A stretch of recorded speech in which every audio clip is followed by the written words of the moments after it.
So as you have said that listing price is not an indicator. So what exactly are the indicators in this? The indicators are what is your path to profitability. Maybe you are an Amazon where first few years you will make loss, but the strength of the business proposition, the strength of the business takes you to profits later on in the years. So an equity investor needs to be able to analyze all this and get in. Usually, if you are able to analyze a business and its prospects, 10 years, 5 years, 15 years, 20 years from now, then only get in. Yes. If you can understand the business, and if you can understand that these are this stock, this company has a future. There are companies which have remained low for years and then gone up. This is why we are also saying that the secondary market offers better opportunities. You are able to assess, there are enough companies. If you are not able to do an analysis of the stock, you can depend on a lot of analysts who are sitting outside and doing this research. Equity analysts, brokerages, they study stocks in depth. Now, even in ET Wealth, we don't do our own research. We depend on these analysts to tell us which are the good stocks, which are the most promising stocks, and even which are the stocks which you should get out of.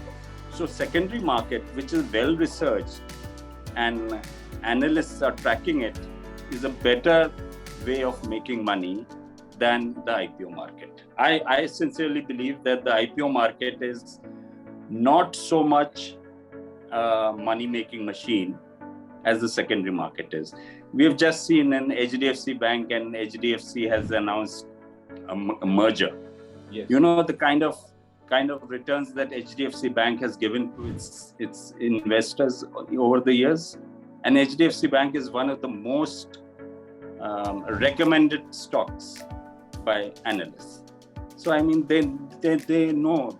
So just to summarize everything, if you could tell our viewers in kind of 6 things that they should look forward to while applying for an IPO. So what those things should be in a 1-minute summary. First thing is, look at the profitability of the company. Even if it is not profitable immediately, look at the long-term profitability. Where will it eventually earn money from? You can't continue being I don't want to take name, but Flipkart, where you are selling 100 rupee notes for 70 rupees. You will keep on getting a lot of customers, but where's the path to profitability? Yeah. Second thing is, look at the OFS. Where is the money going? Who is raising the money and for what? If you are raising the money for expansion of the company, good. If you are raising the money to pay so that anchor investors can get out, you got to take notice. Yes, a small portion will always be there of the OFS, but not a very large portion. That is a red flag. Third thing is, don't rush to invest. Don't give in to the feeding frenzy on the opening day also. Take your time. Understand the business. You might not get it at the issue price, maybe 10% higher. If a business is good, even 10% higher is not bad, right? You are not there for the listing gains alone, right? Because if you're there only for the listing gains, it's better to play a lotto rather than, come here. It's easier, 10 rupees ka ticket hai. You pay only 10 rupees for a ticket and you earn far more in lotto. So, it's better. Listing gains and listing losses are not an indicator.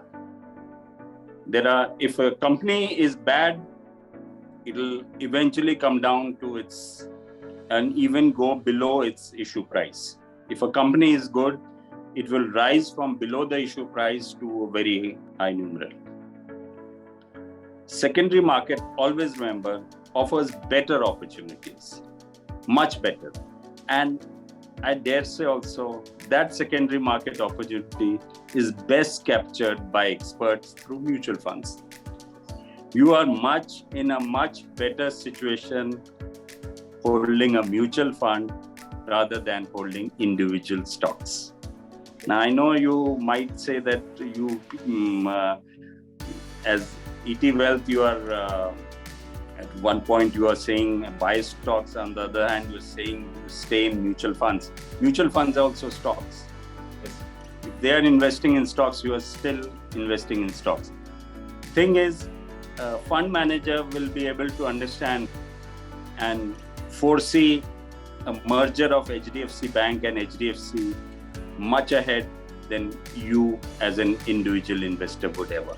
Fifth thing is, be ready to change your strategy and your outlook if there is a vast change on the ground.